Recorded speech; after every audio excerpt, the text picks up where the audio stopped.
This podcast is brought to you by Most Valuable Podcasts, leading the league in podcasting entertainment.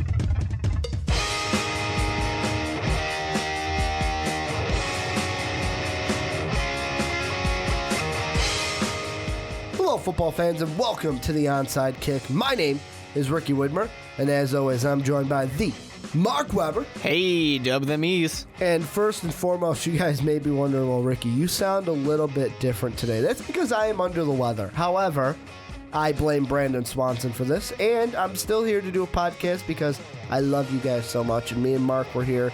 There's really nothing to talk about this week, Mark.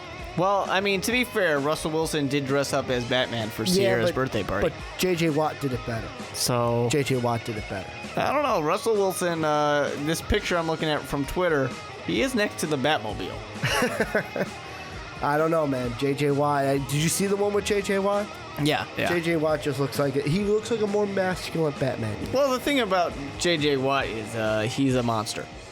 And it's hard to beat that. Also, side note, talking about Russell Wilson, I'm kind of sick of those commercials of what's his name, Macklemore, and like it's fine at first, and I was like, okay, this is an okay commercial, and then after a while, when he kept on, it's a bad man, that's Russell Wilson, and then I'm thinking, Russell Wilson's not a bad man. He's not. He's supposed to be the good guy. He's the nicest guy in the NFL. I mean, yeah, he's crazy, but he's like a nice guy. He's genuinely a nice person. We're not going to get into why Mark he's insane. Says he's crazy, but if you wanted to, I want to say it was our NFC West preview. Sometime we're talking about when we talked about exactly why Mark thinks Russell Wilson's crazy. But for this podcast, we decided today, why not talk about trades that we want to see happen, because even though the NFL isn't like the MLB where you get that week before the trade deadline and all you can think about is trade. Yeah, we're sitting a week before the trade deadline in the NFL. What are some trades we want to see happen that probably won't? Mark, I'm going to start with you. Who's one person you want to see traded, but it probably won't happen? I'd like to see Andre Johnson get traded. The man deserves better than this piss-poor Indianapolis Colts team. They're pathetic. I mean, yes, they are the first in their division, but they're a joke. Andrew Luck sucks out of nowhere. Chuck Pagano can't do anything. The team doesn't even like the guy anymore. The management doesn't like the guy anymore. I want Andre Johnson to win a Super Bowl because the man deserves it. He needs to play on a team that actually has a shot. That's what I think. You know what? I think here's my thing about the Colts, where first they need a new head coach. That's what I think foremost. I mean, Chuck Pagano, to me, this year has reminded me of the head coach from Waterboy, where he's just fucking insane. I thought he was a good head coach, but apparently he's not. And if Andrew Luck's not on top of his game, they have no chance of winning a game in this league. And Andre Johnson, first thing I think of is how do you trade him, especially with the injury to Philip Dorsett this past week. But for the longest time before the season, and even like the first few weeks into the season, I always thought that the Colts were that one running back away from making a push. Because Frank Gore is not the Frank Gore 5 years ago. He's older. He's done decently. He's not going to be that consistent 100-yard rusher. And it's tough when there's no offensive line. However, if you get a guy like Matt Forte could make it work in Indy. No, there's no offensive line. Think he can make? I think that no running back can make it work when there's not a competent offensive line. Do you think there's an offensive line in Chicago? Has there been an offensive line in Chicago? Yeah, it's been better. It's been both. Matt Forte's yards are so good because he's a receiving threat. That's why he's been good in Chicago. And the reason why that is amped up is since that offensive line not been great most of the time, Jay's got to get it out of there real fast. And that's all he's got. But that's not really the way the Colts are built up. I don't think it's going to work out. Frank Gore's not working out right there. I think this is a dead spot for any running back. And because I like Matt Forte too much, I don't want him to go there into the bottomless pit that is the Indianapolis Colts. What about a guy like CJ2K? A guy that's been, and I'm not saying he's going to get traded to the Colts. I'm just saying, do you think if the Colts got their hands on CJ2K, who looks like he's been revitalized, is that just because he's playing for the Cardinals? Or is it really because he's becoming the old CJ Toucan? Could he make it work in a system like Indy? Cardinals are a good team. And let me repeat myself for all of those out there who may be like Ricky and didn't quite hear my point the first time. There is no offensive line in Indianapolis. They are bad. No running back is going to work in this one. I don't care who they get. Frank Gore's a good running back, and he's not working out. They got Ballard. They got Heron out there, too. Like, they have competent running backs. It's just not working because there's no holes being opened up. And Andrew Luck sucks suddenly. Don't jump on me too much, but all of a sudden Andrew Luck sucks for some reason. And people aren't really scared of him right now. So they're able to stop the run even more so, and then whoever gets the ball in their hands, whether it's Andrew Luck or Frank Gore, ends up on the ground in like 2 seconds. Because the pass rush can just get past these guys, they just let them go. It is familiar with what I've seen in Chicago in the past, where it's just, oh, you would like to sack my quarterback? Feel free. Enjoy yourself. It's a joke. It's a joke.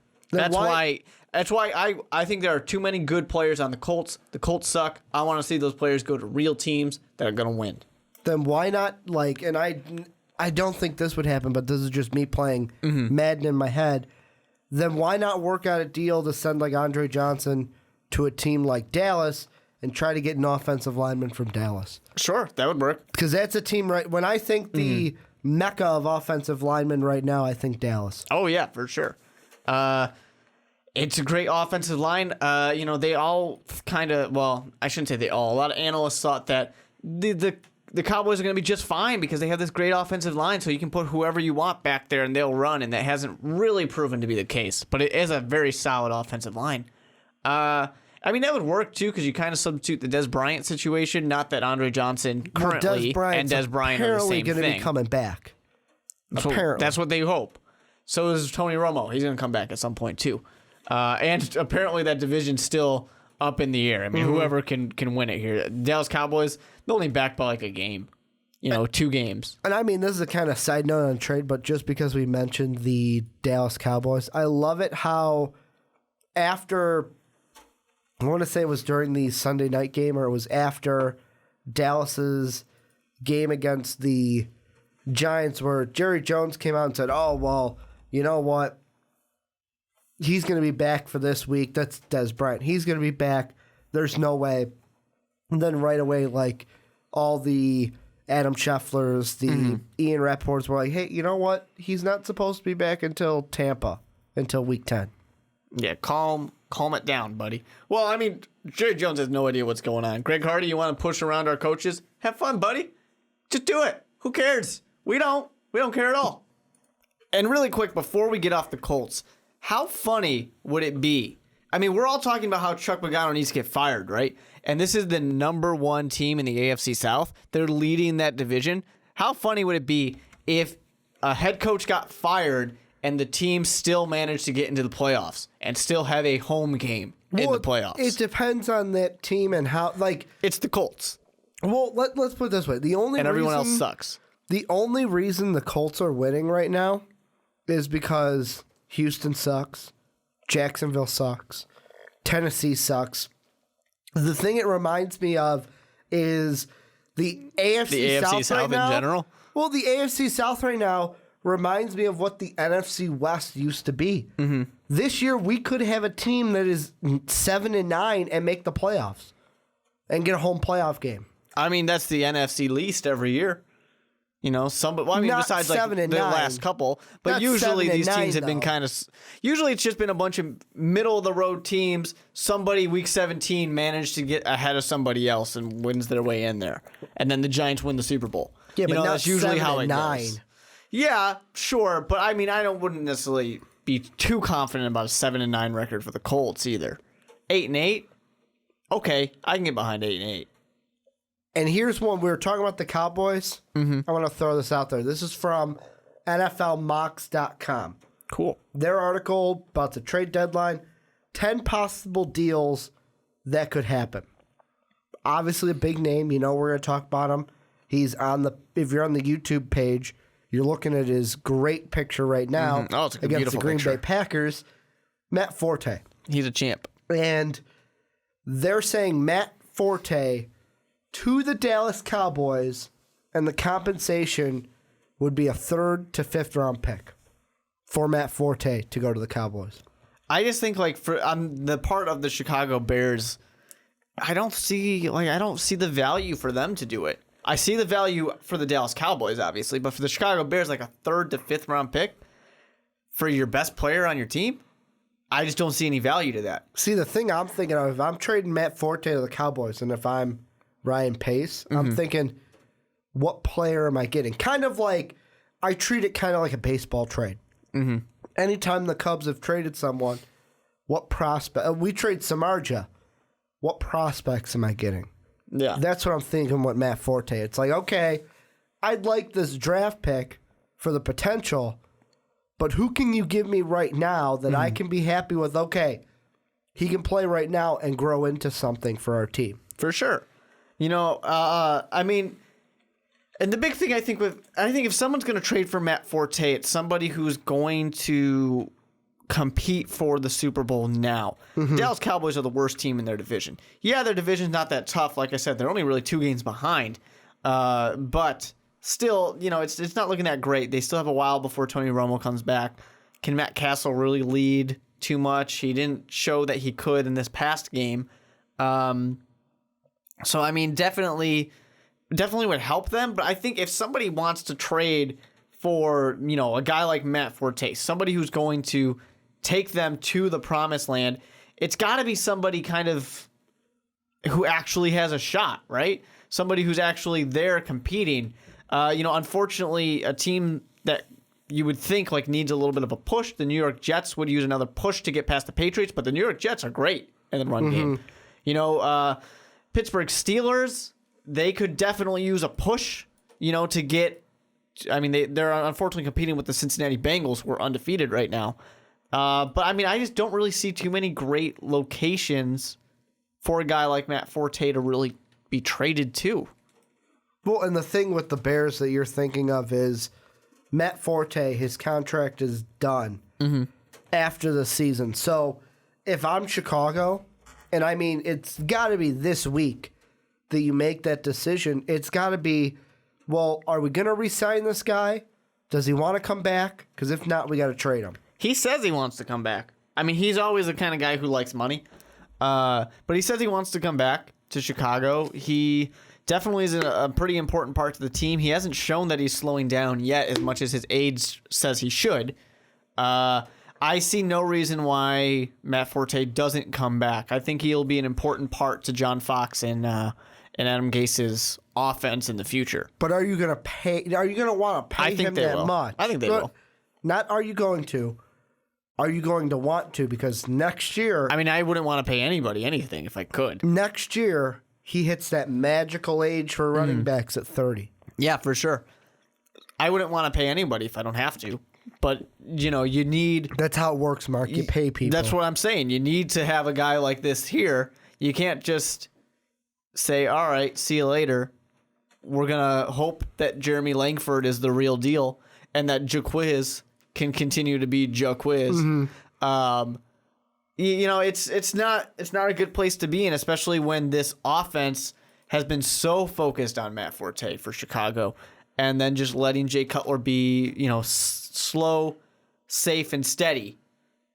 And that's John Fox. That's John Fox. That's what he does. So you can't really lose that. I can't imagine a situation where Matt Forte is not on the Chicago Bears next year. Just can't imagine it. I'll give you another name for a trade. Yeah. Vernon Davis. Chances he gets traded from the 49ers. I mean, the 49ers have no use for him because the 49ers have no use for anything on that team. They're just bad. Hey, one name I'm thinking of, too, is this may be a shocker, but what about Colin Kaepernick? Who wants him? He's bad. Somebody's going to want him. Who wants Colin Kaepernick? You know what? Here's the thing. I have taken ownership of the San Francisco 49ers. Every team line up. Do you want this guy? You can have him. You can just take him. He's yours. I don't want anything. Is this a Billy Bean situation? You just got to fill my soda cans for No, I don't want anything. I literally do not want a thing. You can have him. He is free as free gets.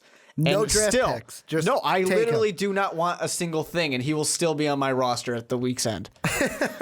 Because nobody wants it. He throws dirt balls all day. And then he's not leading this team. Everybody's saying that, he's isolating himself. The team doesn't like him that much anymore. He's not communicating with the coaching staff. It's just not a guy you want. He had like a flash in the pan type of season, and it's been downhill from there. Now, that flash in the pan was amazing. It really was. But where's it been? Did Jim Harbaugh get out at the right time? Yeah, he Man, did he get out at the right time? But it's the same thing with RG3 because we know we're going to bring him up too. Well, Flash I'll just say injury happened too. I'll just say it right now in the NFL Mocks article that I'm reading that I'll put in the description for you guys. They throw out RG3 to the Saints, and first thing I think of is, why would the Saints want him? Why? Well, Why? Why does anybody want RG3 in the first place? Although RG3 is a better option, I think, than Colin Kaepernick. But the Saints, like, there's nothing, unless they think they're going to turn him into Drew Brees 2.0. But we know RG3 is not a pocket passer. The experiment failed. It failed multiple years in a row. It's just not going to happen. I mean, an injury is what took away his biggest asset. It's funny to me with how popular the mobile quarterback has been. And, we have E.J. Manuel, we have Tyrod Taylor, we have Russell Wilson, Kaepernick, Cam Newton, Geno Smith. We have all these guys out there who are mobile quarterbacks. And then, of course, we have the Aaron Rodgers, the Jay Cutler, who can do it but don't. And now who's left? It's Cam Newton, it's Russell Wilson. That's it. All these other guys have failed. I just find it interesting that the experiment, I think we can say, is officially ending. Because it seems like all these NFL teams are realizing it doesn't work. Except for the few exceptions. Like I said, Tyrod Taylor was named a starter, but his competition was another mobile quarterback. Obviously Nick Cam Foles Newton's when he was there. with the Eagles. Yeah, but Nick Foles isn't a super mobile quarterback. I would put him in the Jay Cutler category of he can do it, but he doesn't I really. would say just that Eagles system. The Eagles system is You interesting. need a mobile quarterback for that system. Well, you know what? Here's RG3. Have fun, Chip. That would probably be the only system where he works. Works? I mean, it would be on paper. Works better than he would anywhere else. I'm not saying it's like a Super Bowl caliber quarterback. Winning games is going to be difficult. It already is difficult for the Philadelphia Eagles. But going back to my first guy for the Niners, when I mentioned Vernon Davis, this article says Vernon Davis to the Broncos. And I mean, I look at that and go, okay, I can see what you're talking about because Vernon Davis is an improvement from Owen Daniels. Yeah, for sure. Can kind of go back to what you're doing with Julius Thomas. I just don't know if the Broncos push that button. And they're saying here that the compensation would be about a 4th to a 6th round pick. Which I don't think is bad. I mean, not the 49ers. The Denver Broncos need to think right now, are we all in on this season? Hey, it was undefeated. Why not? And I mean, the thing that I think will decide that question, Sunday night. If you beat the Packers, go to 7-0, you'd have what, Monday and Tuesday to make a trade? Yeah. If you go to 7-0, why not? Because the way you look at it, 3 wins, you're a playoff team. I mean, I think even if you lose, maybe it's an kind of motivation to say, oh, we need something like this. Peyton Manning does need this option. It's just I don't know. I mean, you can't. In one case, you can't say everything is this season. We assume that Peyton Manning, might not play for the Denver Broncos I feel next like year. he's done at the end. The way I think of this season for Peyton Manning, it's like Brett Favre's last season with the Vikings, except he's got a better team. Let's also, I mean, that Brett Favre last season with the Vikings was nothing to be happy about. Well, yeah, that's what I'm saying. With a better team. He died, basically. Yeah, that was just like the debacle. But the thing with this, I mean, he got sat on by a Chicago Bear. Well, we've been talking about Peyton Manning's arm, his arm. And I'm just like, man, if he doesn't have that defense, they're not 6-0 right now. Amazing. Think about if Brett Favre... Akeem Talib has won, 2 games on his own right now? Yeah, think of if Brett Favre had that defense behind him. Mm-hmm. Think about that. Well, I mean, that'd be scary good. He had a good team the year before. Oh, yeah. And then it just all fell apart. we should have went to the Super Bowl, but I'm sorry, some cheaters got in our way. But you guys lost. Indianapolis Colts fans, I know how it feels. Some cheaters got in our way. Yeah, but you guys lost. At least you scored more than one touchdown. That's there. Also, though, Brett Favre don't throw interceptions. Isn't that just fitting? It's a fitting end for. I know that wasn't the end of his career, but it's a fitting end. Interception. Also a fitting end to be tackled by Henry Melton of the Chicago Bears. And then just have nothing left in the tank after that. But to talk about, I guess, more trades, I mean, I think, for me, if I'm... Any of these undefeated teams, I think, are sitting pretty. And I think most of them think we don't really need anything. We're looking good right now. Mm-hmm. If I'm a team, like maybe the Miami Dolphins, who are thinking about the fact that they could turn this around, they're looking and say, what do we need? What do we need that's going to push us over the edge here? That might be something. The Kansas City Chiefs might fall into the same category of like, hey, we have parts here. Yeah, but the Chiefs are 2 wins right now. Yes, but the Oakland Raiders, the next team over them, they're only back by 1 game. And the wild card situation is not going to be terrible if the Steelers kind of fall back a little bit. Mm-hmm. The Steelers and the Jets are the only things in your way, really, except for maybe the Miami Dolphins, if they do 100% decide, we do want to play football. Because I'm looking at the playoff race right now, and in front of the Chiefs, before that Steelers at the 6th spot, Oakland, Miami, Buffalo. Mm-hmm. 3-3, 3-3, 3-4. Buffalo, we can calm down on. Buffalo's going to fall back. I'm just saying, as of right now, they're ahead of them. Yeah, but I think if you're sitting there, if you think your team can turn it around, you're not that worried about Buffalo. No, I'm more worried You're probably not that worried about Miami either. No, that's the team I am worried about. I don't know. Because ever since they've had this week, Thursday night, is going to say it all. Because Campbell's had his boys ready to play for the past 2 weeks. If they come out, shock the world, beat Tom Brady, they're going to be for real. Oh, they're not going to. Not saying they're going to. Happen. Tom Brady is going to win everything from here to the end of his career 10 years from now. He's never going to lose another game. He's going to play for 10 more years, right? He's going to win 180 more games. It's going to happen. It's going to happen. But, since you brought up Tommy Terrific and the Patriots, how about I throw this one at you? Greatest of all time. Instead of, here's a guy that we think is going to get traded, you're a team like the Bengals, the Patriots, the Packers, the Broncos, the Panthers. You're undefeated right now. Is there one deal you're thinking about that's like, man, we got to make this deal to make sure we're Super Bowl contenders later this season? Mm-hmm. I do think that when it comes to a team like the Patriots, they don't really need to do anything. The Packers surprisingly don't look like they need to do anything because, as always, Aaron Rodgers. But I think that the Packers would benefit from another wide receiver because, Jones is pretty much the guy right now, and he was a surprise to everybody in the world. If they could grab another great wide receiver, like an Andre Johnson, not saying it has to be Andre Johnson, I'm just saying they can grab... the guy you mentioned earlier. They can grab one of these top guys, Steve Smith maybe. They could not... they're already going to be competing, but Aaron Rodgers just has one more target to be more, that much more dangerous with. I think that's deadly in that case, especially for a team that, obviously the Packers ride and die with Aaron Rodgers' arm. That's how it goes. See, I'm thinking, like, you say wide receiver, I think of Carolina. Mm-hmm. Only because, I know that I want to say it was in one of the NFL previews that me and Brandon did last week. I kind of talked like that Carolina was that team where it's like, oh, well, doesn't matter who they have out there. They just kind of make it work. Mm-hmm. And it's just been one of those seasons for them, like, coming into the season, we were thinking, oh, well, it's going to be Cam Newton and Greg Olsen.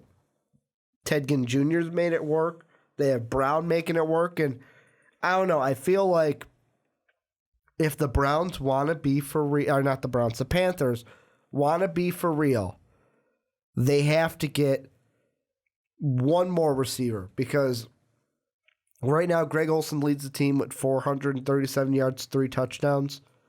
Ted Ginn Jr. is 283, 3 touchdowns. I'm thinking more of a guy like Pierre Garçon because I don't think that the Panthers bring back Steve Smith anytime soon. It'd be nice. That'd be a fun little reunion. I don't think they would, though. Do you think Steve Smith wants to get out of Baltimore?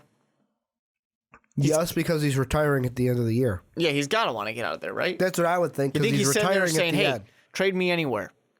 Anyone who's going to actually compete. Because you guys are a joke. You're not competing. He's like, I don't even care. I don't care what you get for me. I mean, why Give me not? anywhere. Why not? I mean, any of these teams... Unless he's looking forward to early retirement. He might be. I doubt it because he's a real competitor. I bet he wants to go somewhere. Yeah, unless he really thinks that Baltimore can turn it around. They can't.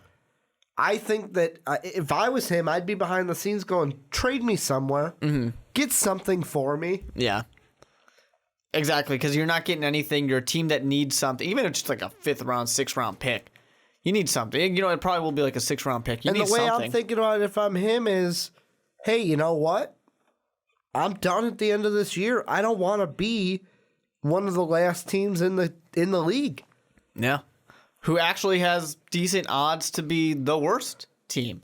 Now, I mean, do I see the Patriots or the Bengals?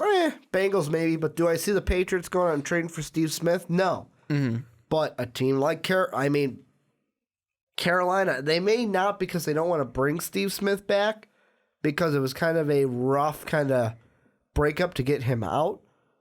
But, you know, if I'm a team like maybe the Rams, who think, hey, you know what, we can make a playoff push, but we need that one wide receiver. Maybe I call him up. Maybe if I'm I don't know. I mean, Oakland's kind of got their Crabtree Cooper thing going on. I mean, if I'm the Chiefs, and I think, hey, we need someone to complement for Macklin, but I mean, like, I don't think the Chiefs, sorry, Josh, are making a run for the playoffs anytime soon. Not at all. A dark horse to probably trade for a wide receiver like Steve Smith is maybe the Minnesota Vikings, because right now the only one it seems like we've got is Stephon Diggs. He seems to be like the only one that we have on our wide receiver core thus far. So, I don't know. I mean, Mike Wallace did get 4 catches for 36. Wright had 3 catches for 30, but Diggs, 6 catches, 108 yards, and a touchdown. Maybe a team like the Vikings say, hey, we'll give you a draft pick, give Steve Smith over, especially if we think, hey, we're going to get that 6th wild card spot and need a wide receiver to help us move forward in the NFC playoffs. Mm-hmm. Which, I mean, for the Vikings, I mean, just kind of looking at where things are now, there's some tough competition. You know, you might play the Cardinals. You might get to play, probably the Panthers. Yeah, no, it would be the Cardinals or the Giants. That's who you play. Giants, not super tough competition. As of right now, we'd be going to Arizona. Which, that one's tough. We'd be going to Arizona. You Atlanta really would wish be you were going to New York. Yeah. Atlanta would be going to New York, though. Yeah. That's kind of funny. The away team with their 6-1 record right now, and the home team with their 4-3, abysmal, giving up 156 points. Yeah, it's bad. It's I mean, it doesn't matter because later this season we are going to Arizona. Although anyways. to be fair, the Falcons are giving up 150, so it's not that much of a difference. And It'll be a shootout. And I mean, because you bring it up, of course, next week. I almost said next season. Next week is going to be our kind of mid-season prediction. See where we went wrong. But hey, why not to end this one? Let's look at that playoff record right now, or that playoff picture. Sure. For the NFC, The real ones. like you mentioned, it would be our wild card matchups would be Vikings at Cardinals, Falcons at Giants, with the Packers and the Panthers being the teams that get the bye. And with me, the way I see it is, I mean, although you say that's a tough matchup for the Vikings, I still think that Minnesota-Arizona game would be good. Am I saying the Vikings win? Probably not, but that'd be a good game. Atlanta, New York, not so much. Falcons would probably win. I would hope for, part of me, if the Vikings don't win, I would hope for the Atlanta win because I would love to see Atlanta, Carolina, and then Arizona, Green Bay. instead of Vikings, Panthers, and then Atlanta, Green Bay. Yeah, and then plus I think that, well, I think the Arizona Cardinals would be a very tough matchup for the Green Bay Packers. I think the Cardinals would win that, assuming that they, of course, have Carson Palmer. I think they win that game. And then Carolina, I think they can beat the Atlanta Falcons. It'll be a tough matchup. It definitely will, but I think they can do it. Do we seriously think? I mean, I know we got a long way in the season. We're going to talk about this next year or next week, but do we honestly think the Panthers can make a run? Can they make a run to go to the Super Bowl? I don't. I think they'll get stopped. I think they can get deep into the playoffs, but I think they'll get stopped when they face a more complete team. They're a good team, and they're built up nice, but they're built up in that way that the Panthers are always built up. But the defense is really good. The offense does just enough. You know what I was thinking last Sunday while I was watching part of the Sunday night game? What's that? Do you think some Bear fans just think to themselves, man, we should have never let that guy walk away and should have let him be the head coach? And like, Riverboat round? Yeah, fucking like fire Lovey and let him be the head coach? No, because we got John Fox, we have Adam Geis, and we have Vic Fangio. Yeah, but it took a while to get there. But not we're knowing happy. that, do you think some Bear fans go, man, we could have been a lot better a lot sooner if we would have just not let him leave when he did, and then a few years later fired Lovey and made him the head coach? I don't think it would have worked. Not that he couldn't work in Chicago. It's just that you had Lovie Smith. And the Bears wouldn't have had Cam Newton. Yeah. I mean, I think that the Bears still would have Greg Olsen. Well, they would have Greg Olsen, would have Matt Forte. That's the big part right there. Because it's all, for the Panthers, it's all about that run game and that defense. But, I mean, the problem is just that you had this gap where you would have had to fire Lovie Smith early when he was actually still doing something.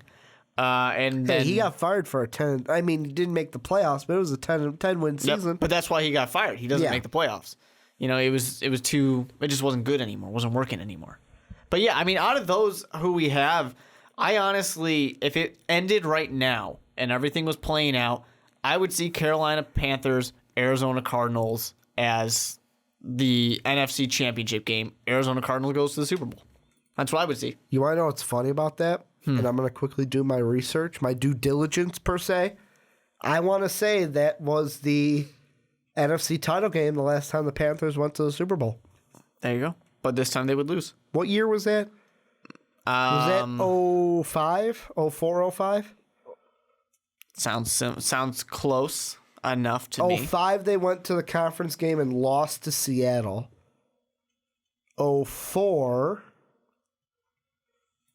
No, it had to be deeper than that. It had to be like 02, 03. But either way, because, I'm going to find this, Mark. Ricky can find it. I'll keep going. That was it. They played Philly. There you go. But yeah, I mean, of course, to talk about the American Football Conference, the AFC. What would the AFC be like? Hit me up. Well, we got our Patriots, of course. We have our Bengals undefeated. We also have our Denver Broncos undefeated. Which one of those teams gets the second bye? I'm not 100% sure. As of right now, it would be, from what ESPN has in their playoff picture, it'd be Patriots and Bengals get the bye. Broncos play wild card weekend. Sounds pretty fair. So then, of course, the Colts somehow managed to get a home game. The Steelers are going to be there. The Jets are going to be there. So it would be Steelers at Broncos, Jets at Colts. So Jets beat the Colts. Yeah. And Broncos probably beat the Steelers. I don't know. That'd be the 6-3 matchup if it plays out just like this. It'd be great. And both of them would be great. They would. Be great games. They definitely would. Big Ben going up against Peyton Manning. I mean, you've got New York Jet fans already know what I thought the Jets would do this season. Not be a playoff team is the answer to that question. For sure. Yeah, I mean, nothing changes for me. Nothing really changes. Patriots to the Super Bowl. I don't care who they have to go through. What it stands right now, there's no reason why the Patriots aren't back. I would say, and it'd be interesting, we both say the Jets would win. And since they're the 4-5 matchup, it would really depend who wins that 3-6 to see who they're going to play. Yeah. If the Broncos win, we see a Jet-Patriot divisional round matchup, which after the game we saw last week, would be great to see a third rematch in that kind of rivalry. However, if the Steelers could win, then we get a Steeler-Patriot divisional round, and the Jets would play the Bengals. However, a Bronco-Bengal game wouldn't be bad either. Jets-Patriot, Bronco-Bengal. I mean, Not too bad. I wouldn't be too excited about Broncos-Bengals. I mean, the thing about the Bengals is just you don't get excited about them in the playoffs because they always lose. No matter what, they always lose. But like you said at the beginning of the season, looks like this could be the year. It does. It does. It's all because Andy Dalton changed his hairstyle. Exactly. I want to take note of some of these amazing point differentials, though. The Arizona Cardinals at plus 96, and then the Patriots at plus 87. How impressive are both of those? That's why they're winning games. That's why I have both those teams going to the Super Bowl, if everything stood where it was right now. If the season ended today, those are the Super Bowl, and then the Patriots probably win it again. You need the Patriots. I would pick the Cardinals over the Patriots, I think. Nah, they're gonna want to go out there and prove, hey guys, we can win without cheating too. Until, we find out they cheated again somehow. Mark, I'm gonna ask you a question. Yeah. However, yeah, you're not gonna answer it till next week. I'm gonna answer it right now. You ready? Right now. Mid-season, what would be your perfect playoff matchup? That's how we're going to open next week's podcast. You mean Super Bowl? Super Bowl. All right. That's the question. I already gave it. Everybody, if you're a loyal listener, you know what my perfect one is. Perfect Super Bowl right here mid-season. You guys are going to get a week to ponder what Mark is going to say. That's how we're opening next week's podcast with our mid-season predictions, kind of looking at where we went right and went wrong. I want to thank you guys for pulling through. This is probably a shorter podcast than we're usually used to doing. Ricky is dying after all. I'm pretty much dying, guys. So, this is going to be a shorter podcast than usual. Hopefully, next week I am off the mend and I'm back to 100%. Trying to Michael Jordan flu game it here for you guys. But this is where you guys do all the fun stuff, like hit that like button, that subscribe button. If you're on SoundCloud, hit repost, like, hit follow, hit subscribe on YouTube. Follow us on Twitter at the Mark Weber, at Ricky Widmer, at Most Valuable Pod. Do all that fun stuff. We will be here and see you next week. And as always, have a good day, everybody. Thank you for listening to this MVP podcast. Follow us on Twitter at Most Valuable Pod for more great podcasts.